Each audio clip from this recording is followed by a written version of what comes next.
새해가 시작되면은요, 가족이나 친지 그리고 가까운 사람들에게 새해 인사를 하느라고 아마 여러분 좀 바쁘셨을 겁니다. 제가 새해 되니까요, 카톡에 엄청난 숫자의 사람들이 1년 내 아무 연락이 없다가 막 카톡으로 새해 인사를 보내오고요. 또 심지어는 제가 한 300명 가까운 사람에게 그 메시지를 보내고 있는데, 그 가운데도 1년 동안 아무런 앤서가 없던 분들도 새해 맞이해서 앤서를 보내오더라고요. 그래서 목사님 건강하십시오. 또 목사님 새해 복 많이 받으십시오. 올해 엄청나게 새해 복 많이 받아라는 이 이야기를 들었습니다. 근데 여러분, 영어로 만약에 우리 한국말 새해 복 많이 받으십시오라고 하는 이 말을 직역하면은 receive many new year blessing이라는 이런 뜻입니다. 받으세요. 복을 많이 받으세요 라고 하는 이야기입니다. 한국 사람들 뿐만 아니지만은요, 특히 한국 사람들이 복을 얼마나 좋아하는지 여러분 아십니까? 저는 국민학교 때 집에 있는 여러 가지 이불, 벽에, 수저, 복자였습니다. 전부 다. 그래서 그 복자를, 한자를 잘 모를 때도요, 저게 무슨 글자지? 복자인 거예요. 그래서 복자는 모를 수가 없었어요. 한자를 배우기도 전에 먼저 알게 되는 글자가 복자였습니다. 그만큼 우리 민족이요, 복에 대해서 상당히 좋아하는 것 같아요. 그래서 심지어는 오복이라는 말이 있습니다. 오복. 혹시 아십니까? 오복. 야, 이 5가지 복만 있으면 진짜로 이거는 행복한 인생이라는 겁니다. 그 첫 번째가 치아가 좋은 것이, 그리고 자손이 많은 것, 그리고 부부가 행복하게 함께 오래 사는 것, 남을 대접할 만큼 충분한 재물을 가지고 있는 것, 그리고 죽어서 명당에 묻히는 것, 이것을 우리는 오복이다라고 그렇게 이야기를 합니다. 근데 성경에서는 복을요, 2단어로 이야기를 합니다. 성경은 우리가 생각하는 오복도 있지만 성경이 우리에게 말씀하는 복이 있습니다. 근데 그 복이라는 단어가 우리는 그냥 복 하나로 끝날 수 있을는지 모르지만 히브리 사람들에게는 하나가 아니라 2단어로 복을 이야기를 하는 겁니다. 그 첫 번째 단어가 바라크라고 하는 복이라는 단어가 있어요. 이 바라크라고 하는 것은 어떤 의미가 있느냐면, 하나님이 일방적으로 쏟아부어주는 복을 이야기합니다. 하나님이 자연을 통해 공기를 주시고 모든 햇볕을 주시고, 하나님이 일방적으로 악인과 선인 누구에게나 공히 주시는 복이 있습니다. 이것을 바라크라고 하는. 그런데 아샤르라고 하는 복이 있어요. 아샤르. 이는 하나님과의 인격적인 교제 안에서 얻을 수 있는 복이에요. 이 복은 하나님과의 인격적인 교제, 다시 말해서 하나님의 말씀에 순종함으로 하나님께서 보상해 주는 이 복이 있는 겁니다. 저는 살면서요, 특히 노년에 쓸쓸하게 보내시는 분들을 들어봅니다. 뉴스에서도 보고 또 실제로 아는 분들 중에도 그렇게 보내시는 분들이 있습니다. 근데 이분들이 잊지 마셔야 되는 게 있는데, 가장 하나님이 우리에게 주고 싶어 하는 복은 바로 이 아샤르라고 하는 복이 있어요. 근데 이 복이라는 것은 세상적으로 어떤 것들을 갖추게 되는 복도 있을 수 있겠지만, 그러나 하나님이 우리의 심령에 주시는 언약의 복입니다. 이것을 성경은 은혜다라고 이야기를 해요. 저와 여러분이 오늘도 이렇게 하루를 살죠. 그러나 오늘 하루 살면서도 여러분, 걱정하고 근심하고 화나고 분노가 일어나고 이 모든 것들이요, 왜 이렇게 멈춰지지가 않지? 왜 이렇게 내 뜻대로 되지 않을까 생각해 보셔요. 여러분의 인생인데 왜 여러분의 뜻대로 안 됩니까? 여러분의 인생이면은 여러분의 뜻대로 돼야 되지 않습니까? 내 마음 먹은 대로 내가 행복만 생각하고 내가 해피하게 그렇게 살아야 되겠다라고 결심했다면은 여러분의 뜻대로 인생이 행복하게 돼야 되죠. 그런데 그렇게 되지 않아요. 가만히 있다가도 누가 나 건드리면 참지를 못하고, 내가 내 생각과 모든 것의 주권자라고 하면은요, 어떤 누구도 나를 괴롭히려고 하고 내 마음의 기쁨을 뺏어가려고 나를 건드린다 할지라도 요동하지 아니하고 굳건히 하나님을 바라보면서 그렇게 나아가는 삶을 살면 되는데, 잘 지내다가도 누가 나 건드리면 어떻게 합니까? 그냥 막 화가 나는 겁니다.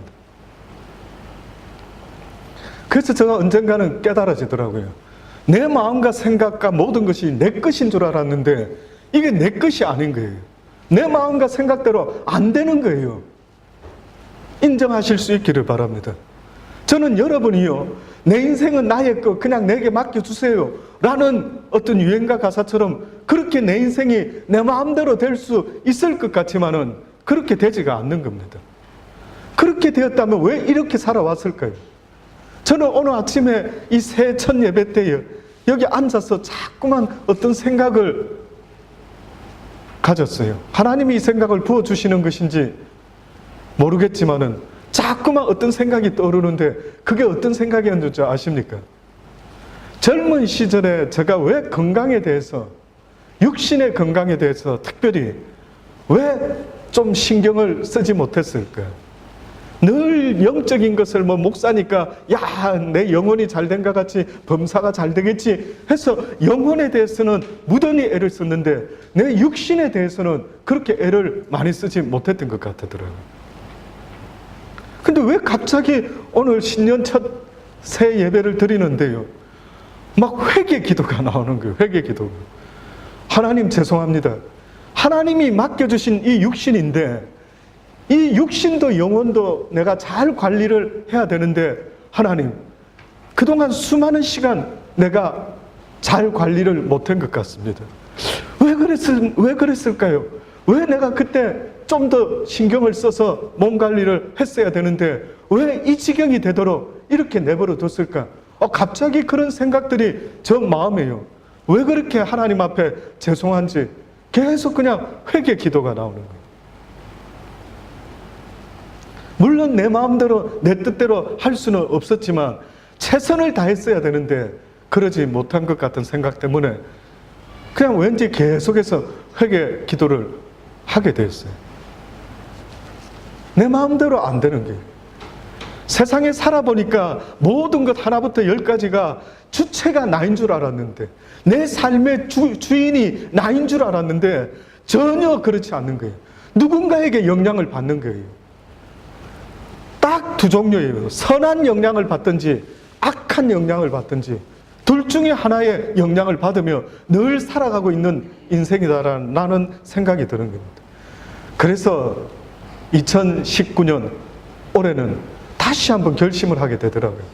하나님, 내 마음과 생각을 주님이 주장해 주시옵소서. 그래서 그것이 이제는 나의 소원이 되어서 날마다 주님께 구하게 되는 그런 인생이 되어야 되겠다라는 생각이 드는 겁니다. 하나님, 날마다 내 마음과 생각을 지켜주십시오. 그래서 주의 말씀대로 살아갈 수 있는 이 복이 나에게 있기를 원합니다. 이것이 바로 아샤르라는 복이랍니다. 하나님의 말씀을 붙잡는 자, 하나님의 말씀대로 살아보려고 목숨을 거는 자가 있다면 하나님이 주시는 복이 있는데 그게 바로 아샤르라는, 말씀에 순종하는 자에게 주는 하나님의 은혜의 복입니다. 평화롭고 싶더라고요.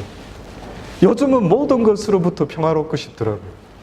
육신이 비록 연약하다 할지라도 평화롭고 싶더라고요.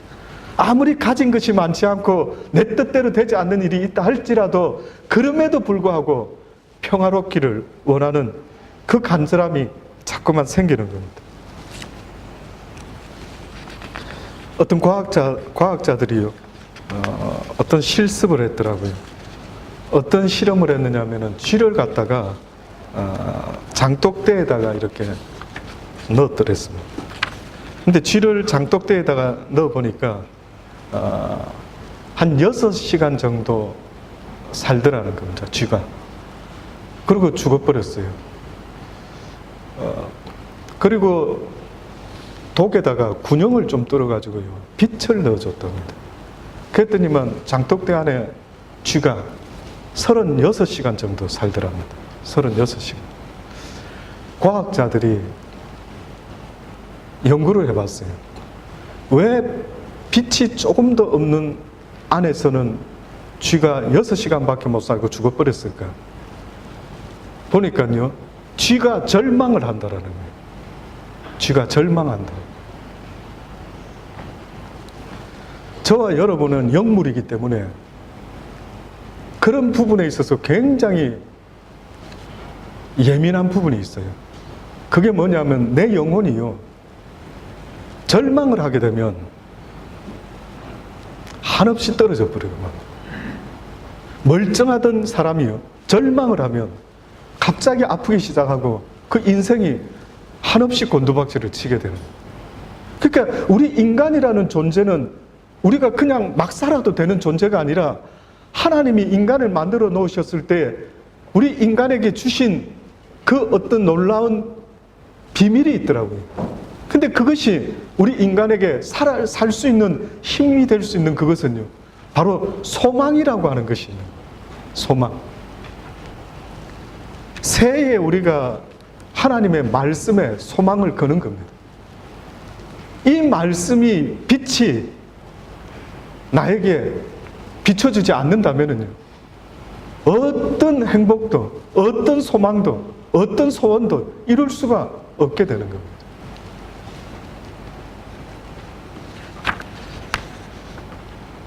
그래서 오늘 본문의 말씀에 보면은 하나님이 우리에게 이런 말씀을 하고 있습니다.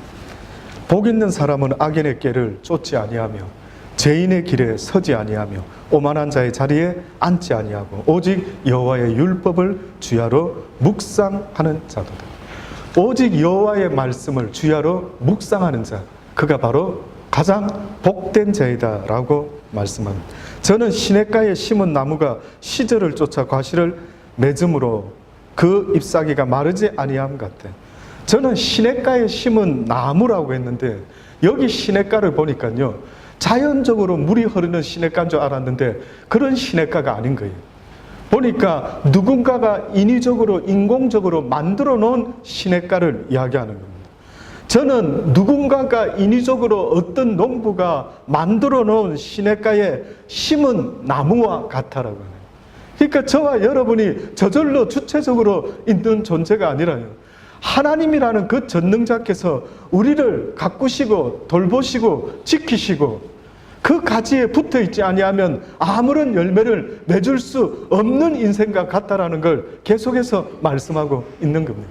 사랑하는 여러분, 올해부터는요, 사는 날 동안 우리가 잊지 말고 살아가야 될 첫 번째 계명은 여호와의 말씀을요, 날마다 주야로 묵상하는 것입니다.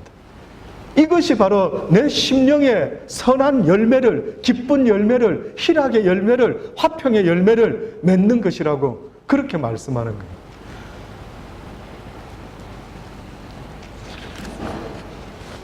그렇지 아니하고서는 결단코 우리가 살아갈 수가 없다라는 사실을 잊지 마십시다. 살고 싶다면은 하나님의 말씀이요, 날마다 나의 영혼의 양식이 될 수 있어야만 된다라는 것 여러분 잊지 마십시다. 악인은 그렇지 않으며 오직 바람에 나는 겨와 같도다. 그러므로 악인이 심판을 견디지 못하며 죄인이 의인의 회중에 들지 못한다. 대저 의인의 길은 여호와께서 인정하시나 악인의 길은 망하게 된다. 여기서 말하는 악인들은요, 여호와의 말씀을 따르지 않는 자들을 악인이라고 말합니다. 근데 이 악인은 법적인 용어로 유죄 선고를 받은 자가 바로 이 악인인 것입니다. 그러니 하나님께서 우리에게 악인이 되지 말라는 거예요. 너희는 오직 여호와의 말씀을 주야로 묵상하는 의인이 될 수 있어야 된다라고 말씀하고 있는 겁니다.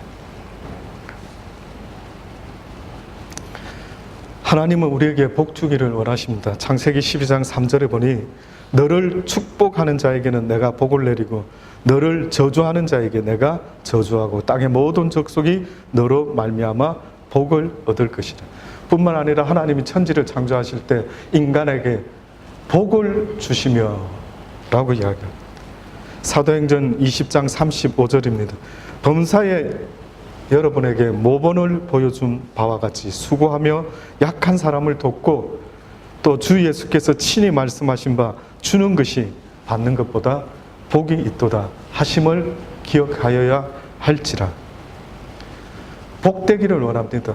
받는 자가 복된 게 아니라 주는 자가 더욱더 복되다라고 말씀하십니다. 기도하십시다. 하나님, 주님의 말씀으로 날마다 주야로 묵상하며 그 말씀에 순종하는 복된 삶을 살기를 원합니다. 2018년 하나님의 은혜로 지냈던 것처럼 2019년도 이제 주의 말씀에 순종하며 보낼 수 있는 복된 시간들이 될 수 있도록 하나님 은혜 베풀어 주옵소서. 예수님의 이름으로 기도합니다. 아멘. 이 시간에